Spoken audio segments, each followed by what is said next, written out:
Good morning. How we doing? I thought this cartoon was quite perfect, seeing the fun I've been having with Schoology technology. They even got the name right in here, as you see. Here we go with signal transduction pathway, dividing this up into two. The second one will be like specific examples of them. So here we go with, again, anything that's in the blue boxes need to know, okay? So describe the components of signal transduction pathways. Well, here they describe to you that they link signal reception with a response, right? And signal transduction pathway is in the middle of that, right? So um, we have signals, right, from this receptor. That's the thing that received this signal molecule, or maybe an environmental stimulus like light, like we'll see an example of. Doesn't have to be a molecule, right? And so here we have a whole bunch of arrows representing a bunch of chemical reactions, right? Which are what that signal transduction pathway is, very much like a bunch of dominoes. One knocks down the other, which knocks down the other, and then it activates cellular responses. Like what? Well, maybe that is do mitosis. Maybe that is secrete some kind of molecule, or maybe that is use some genes you weren't using so that you can do these things, right? So we'll come back to all those things a little more specifically, one at a time. I'm going to hit this part first, that part second, that part third. So here we have this difference. Some of these signal molecules are nonpolar, lipid-like, and maybe there's some of these things we're going to call local regulators, or maybe we already did that.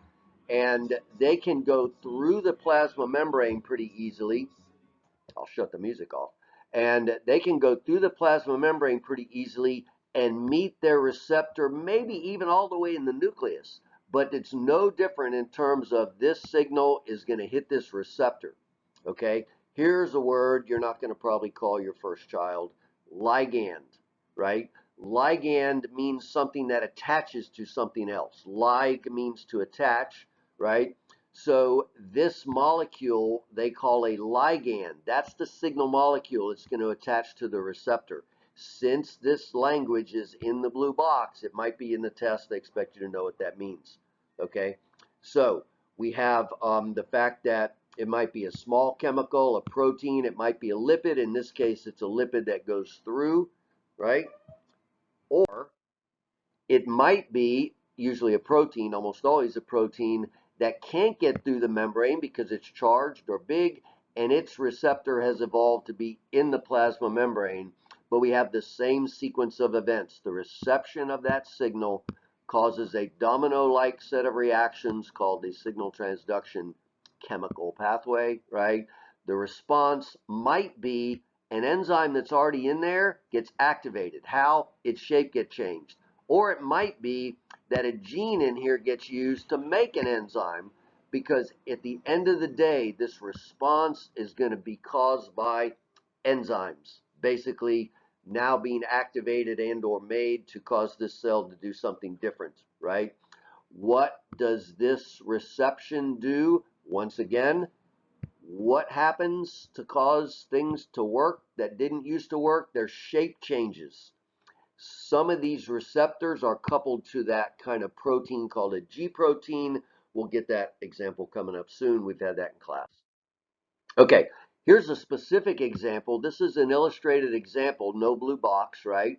Epinephrine, also known as adrenaline, but called epinephrine here, right?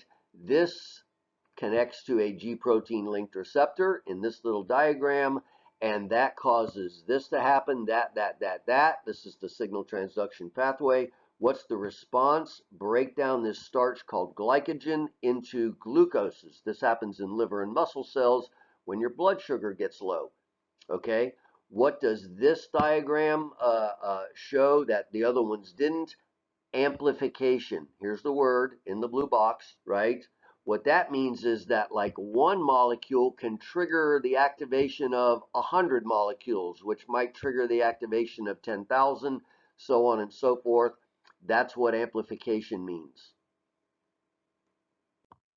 So here we have, the bigger story. We've seen this diagram before, but we saw it really fast and just barely. Here we have light being this thing that activates. What does that mean still? Always, right? That this receptor, there's always a receptor. In this case, it's inside the cell. Always a receptor that changes its shape. What does that do?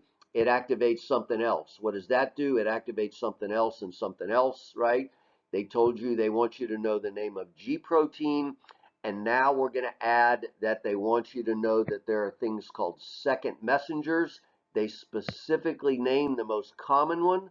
I'm going to add that calcium is often a second messenger because you see calcium here involved in passing a message on. What's going to be the result of this signal transduction pathway? It's going to cause gene activation. These genes are now going to be used, so this is part of a gene regulation, Unit 6 story as well. And the products of these genes, which are proteins, right, are going to make this particular response happen, which in plants is called greening.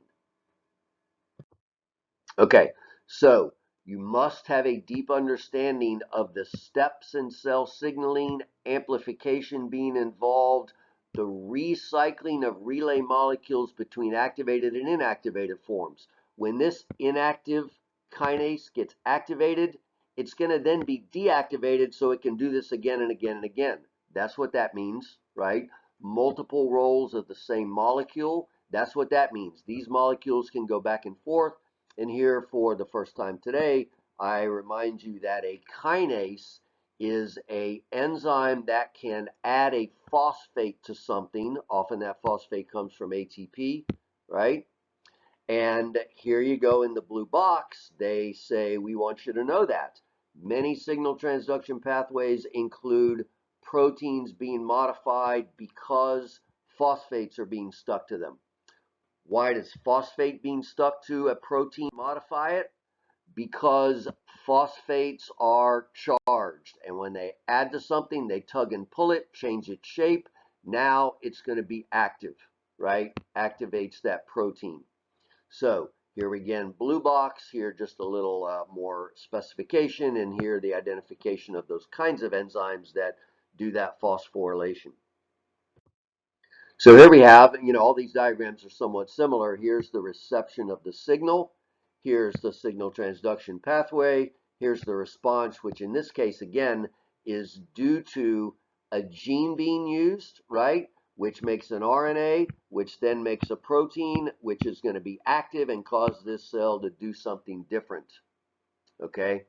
So here we have the same kind of things, but here I've noted that the response is going to be due to that cell either now using an enzyme that it had, but is now activated, often by phosphorylating it, or by making that enzyme by causing that gene to turn on, which makes the enzyme, and at the end of the day, the different thing the cell does, which is what the response is due to active proteins, almost always enzymes. And here finally on this last slide, just to show that different kinds of cellular responses can be elicited here, sometimes by the same signal molecule, right? And here we have 3 different kinds of cells. In this one, the receptor's different, but in these 2, the receptor's the same. But what's different in all 3 of them is different signal transduction pathways with different kinases, so that even if the signal molecule and receptor are the same, a different signal transduction pathway will cause these cells to do something different. Here, this is one that was specifically listed, right, about a specific response, secretion to secretion of molecules. So that does it for this one. Yeah, back at the bar, I was sitting there and just looking out the window, and I saw that the subjunctive was out there, and he would have walked into the bar had it only known. That's a good one to end. That's solid gold.